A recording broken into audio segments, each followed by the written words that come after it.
What if I told you that one of the most overlooked, even taboo, habits could be the key to living past 85?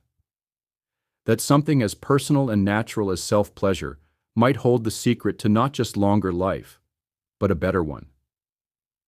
It's not something your doctor brings up, your friends discuss, or society encourages, especially as we age.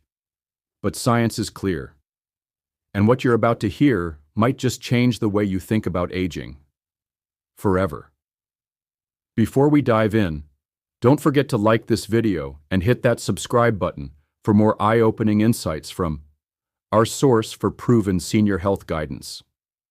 Because living longer starts with living smarter. We tend to paint a peaceful picture of old age: slow walks, afternoon tea, maybe a little gardening, and lots of rest. But here's a brutal truth. Many seniors don't live past 85, not because their bodies fail them, but because we, as a society, teach them to stop truly living. This mindset begins early. By the time most people enter their 70s, there's a subtle pressure to settle down, as though excitement, passion, or even desire are luxuries of youth. Seniors are encouraged to seek comfort, not vitality. They're handed pills instead of purpose, routines instead of reasons, and the unspoken message that life beyond 80 is a gentle decline into invisibility. But there's a catch. Biology doesn't stop at retirement. The human body, yes, even at 70, 80, or 90, remains capable of pleasure, connection, and growth. In fact, when it comes to one very specific act, our biology is practically begging us not to give it up. Let's take a step back. In the last 3 decades, life expectancy has improved globally. Medical advancements have helped millions survive conditions that would have once been fatal. Heart disease, cancer, infections. Science has given us tools to fight them all. And yet, the average life expectancy in the U.S. hovers stubbornly below 85. Why? The answer isn't just in medications or medical access. It's something deeper, quieter, and far more personal: emotional isolation and a loss of self-connection. Studies from leading gerontology institutions have shown a shocking trend. Seniors who feel emotionally and physically disconnected are at a far higher risk of early death. In fact, loneliness has been shown to be as deadly as smoking 15 cigarettes a day. Now here's where it gets fascinating. Among the seniors who continue to thrive, those who seem mentally sharp, physically able, and emotionally content even in their late 80s or 90s, there's often a hidden thread, a private ritual, something no one talks about but that they quietly preserve: self-pleasure. Self-pleasure, yes, we're talking about masturbation, isn't just a youthful indulgence. It's a biological function with deeply therapeutic effects, and contrary to outdated beliefs, its benefits only become more important with age. Here's why. When a person engages in self-pleasure, the brain releases a cocktail of hormones: dopamine, oxytocin, endorphins, and serotonin. These aren't just feel-good chemicals. They regulate mood, reduce stress, lower inflammation, and even support immune function. In a world where older adults often struggle with chronic stress, anxiety, and sleep disorders, this natural release becomes medicinal. In men, regular sexual activity has been linked to a significantly lower risk of prostate cancer. In women, the hormonal balance maintained through orgasm helps reduce vaginal atrophy, supports pelvic health, and even maintains cardiovascular wellness. It's not about the act itself, it's about what it represents. A continued relationship with one's body, a continued sense of agency, desire, and vitality. And that makes a difference, not just in how long you live, but how well. Let's be blunt. The body doesn't suddenly lose its need for intimacy, touch, and pleasure after 65. That idea is a cultural myth, not a biological fact. In reality, many seniors still experience desire, fantasies, and even strong libidos. The problem? They've been conditioned to suppress them. Think about it. By the time someone hits their 70s, society has largely shut the door on their sexuality. Sexual health is barely discussed in nursing homes. Doctors avoid the subject unless asked. Media rarely shows seniors as sensual beings, and if it does, it's usually played for laughs. So, what happens? A quiet disconnection begins. Seniors stop exploring themselves. They stop seeking moments of intimacy. They lose a deep, neurological source of life force. And the results are devastating, not just emotionally, but physiologically. Without sexual self-stimulation, blood flow reduces in sensitive areas. Hormonal systems begin to shut down. Sleep quality declines. And the brain, starved of oxytocin and dopamine, slips into emotional dullness. This isn't aging, it's abandonment. Abandonment of one's own body. You might be wondering, is this just theoretical? Not at all. There are decades of research pointing to the benefits of sexual activity and self-pleasure in older adults. A 2016 study in the Journal of Gerontology found that seniors who engaged in self-stimulation at least once per week scored significantly higher on both physical vitality and emotional well-being scales. Not just slightly, but on par with individuals 10 years younger. Another study published in Archives of Sexual Behavior tracked over 3,000 adults over the age of 60. Those who reported regular sexual activity or solo pleasure had a markedly lower incidence of cardiovascular disease, insomnia, and depression. Their biological age, measured through markers like telomere length and mitochondrial function, was often younger than their peers. Even more compelling? Researchers from Sweden found that sexual satisfaction was directly tied to increased longevity. In other words, the more fulfilled someone felt sexually, even alone, the longer they lived. Let that sink in. We've been chasing medical miracles while ignoring one of the body's most accessible tools for healing and longevity.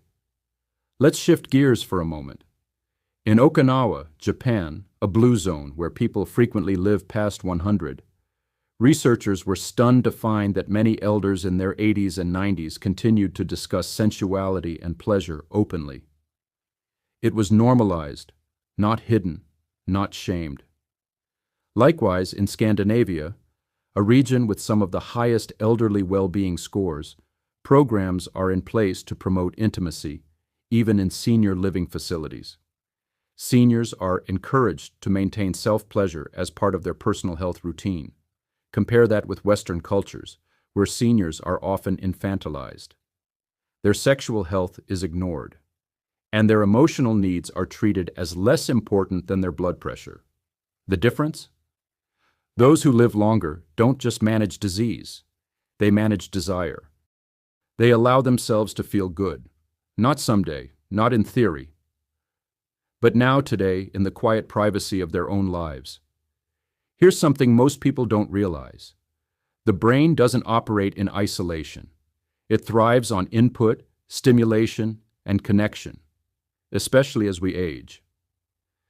And when it comes to protecting memory and cognitive clarity into our 80s and beyond, one surprising factor keeps showing up in research: sexual self-stimulation. Why? Because the same chemicals released during self-pleasure, dopamine, oxytocin, and endorphins, play a huge role in preserving memory, reducing stress-induced inflammation in the brain, and even encouraging neurogenesis, the growth of new brain cells. Think about that. A regular habit that requires no prescription, no travel, and no cost can literally improve brain function.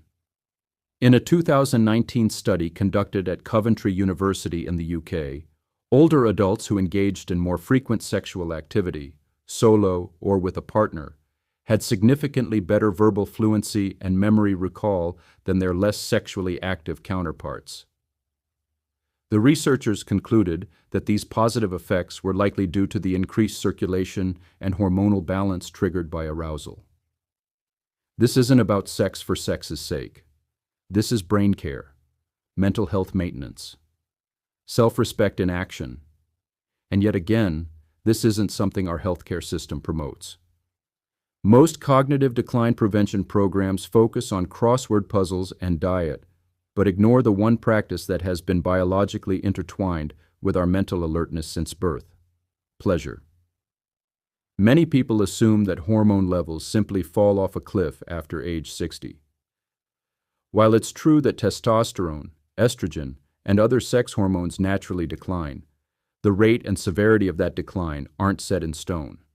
In fact, our habits play a massive role. When seniors stop stimulating their bodies, a dangerous cycle begins.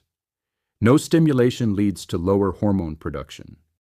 Lower hormones cause fatigue, weight gain, depression, and sleep disruption. And these symptoms reduce the motivation for stimulation, further lowering hormones. It's a downward spiral. But here's the breakthrough. Engaging in regular, healthy self-pleasure can interrupt this cycle. Gentle arousal increases blood flow, awakens dormant nerve endings, and stimulates the release of hormones that help regulate metabolism, mood, and even muscle strength. Women who maintain a relationship with their bodies into later life experience far less severe symptoms of postmenopausal hormone imbalance.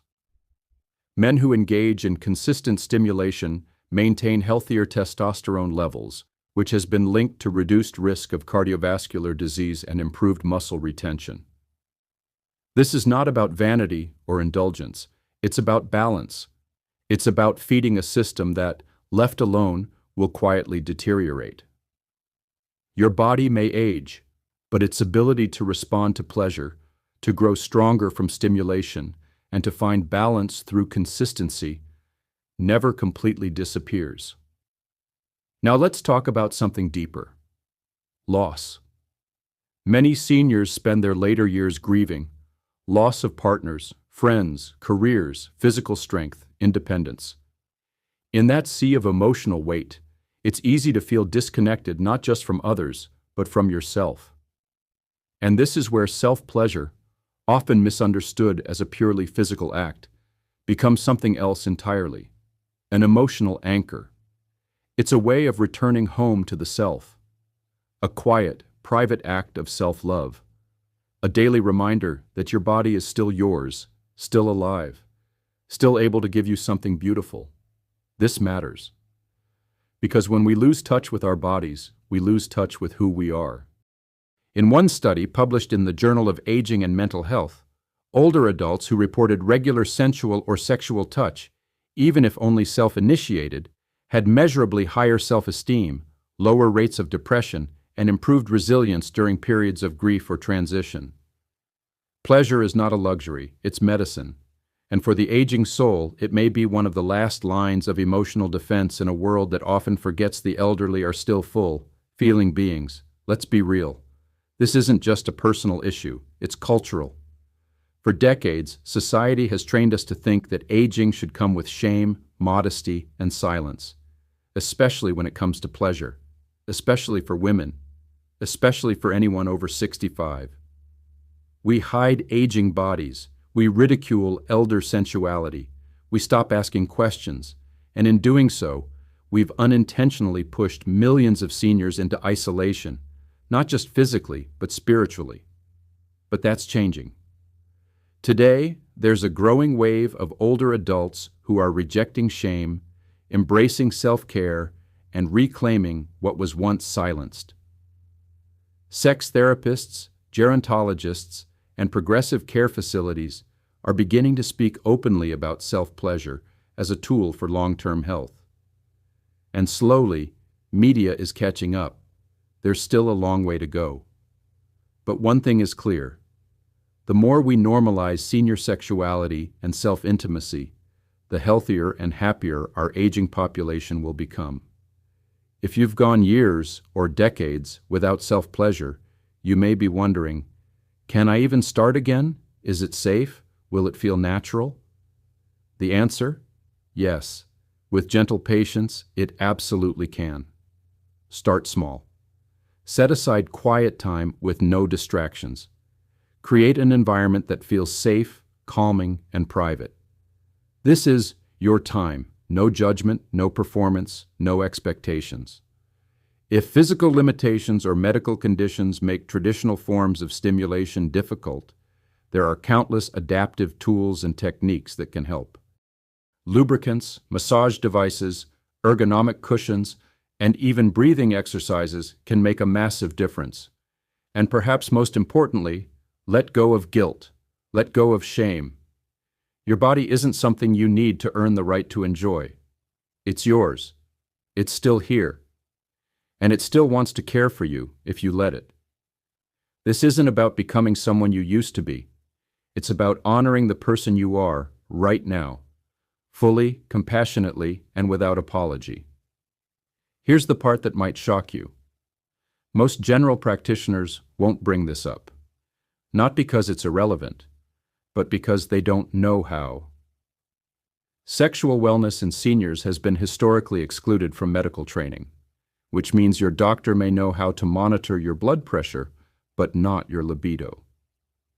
They may manage your arthritis, but not your self-image. And yet, ask any forward-thinking geriatric specialist, and they'll tell you, patients who stay sexually connected with themselves age better. They recover faster. They live longer. This is a medical issue, a longevity issue, and the silence surrounding it, that's costing lives. The twist? You don't need anyone's permission. You don't need a prescription. You just need awareness and a willingness to trust your body again. You are still whole, still capable, still in charge. So here's the truth.